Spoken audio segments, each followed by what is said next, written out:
Breaking news now, after the terrorist attack on the bridge in Crimea, Russia launches a series of naval strikes against strategic Ukrainian ports. The Russian Defense Ministry announced Tuesday that it had struck military targets in 2 Ukrainian port cities overnight in a mass revenge strike, in response to a terrorist attack on a strategic Crimean bridge. The ministry claimed they hit Odessa, the home of the Ukrainian Navy, and Mykolaiv, located on the Black Sea coast.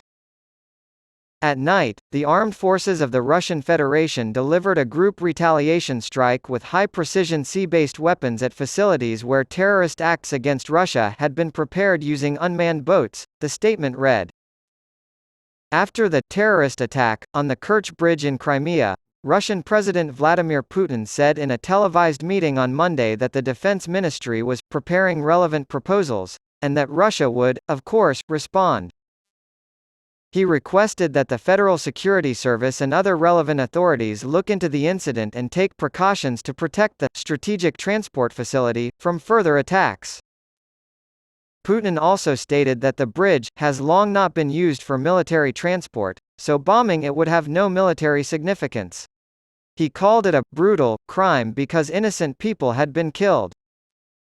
Moscow's announcement that it was ending the Black Sea grain deal coincided with the incident.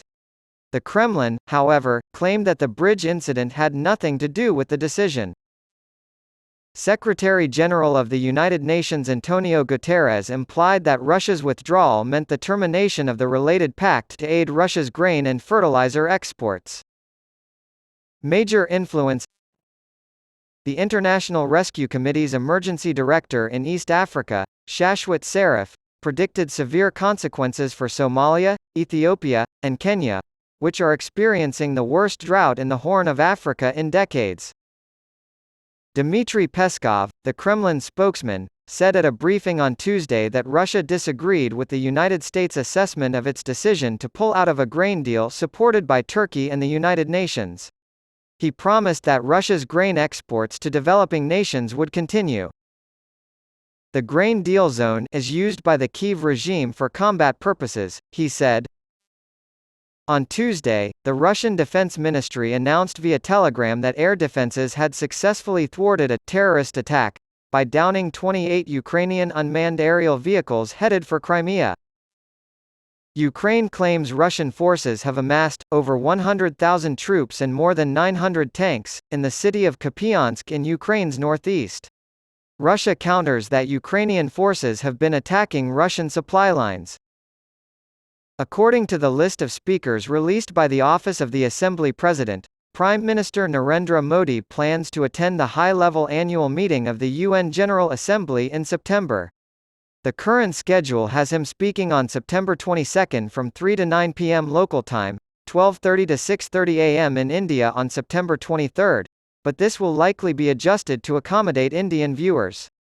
This is his second trip to the United Nations and the United States this year. He was there earlier this month to celebrate International Yoga Day.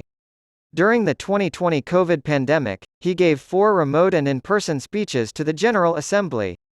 This year, Secretary-General Antonio Guterres has added to the significance of the traditional high-level week of the Assembly by announcing a climate ambition summit to coincide with it. There would be no compromises at this summit, he said. Guterres will be looking for concrete proposals from Modi to increase India's goals in the fight against climate change. According to Guterres, there is a price of entry and the price of entry is non-negotiable, credible, serious, and new climate action and nature-based solutions that will move the needle forward and respond to the urgency of the climate crisis must be presented. The next session of the Assembly, which will begin in September and be presided over by Trinidad's Dennis Francis, will focus on rebuilding trust and reigniting global solidarity, accelerating action on the 2030 Agenda and its sustainable development goals towards peace, prosperity, progress, and sustainability for all. On Monday, 107 heads of state and 52 prime ministers had registered for the high-level week, during which the majority of the meetings and negotiations between the assembled leaders take place outside of the General Assembly. Russia's Vladimir Putin and China's Xi Jinping, whose countries will garner a lot of attention at the meetings, will not be present. Pakistani Prime Minister Shahbaz Sharif, Nepali Prime Minister Pushpa Kamal Dahal, and Bangladeshi Prime Minister Sheikh Hasina will all speak before Modi on the morning of September 22.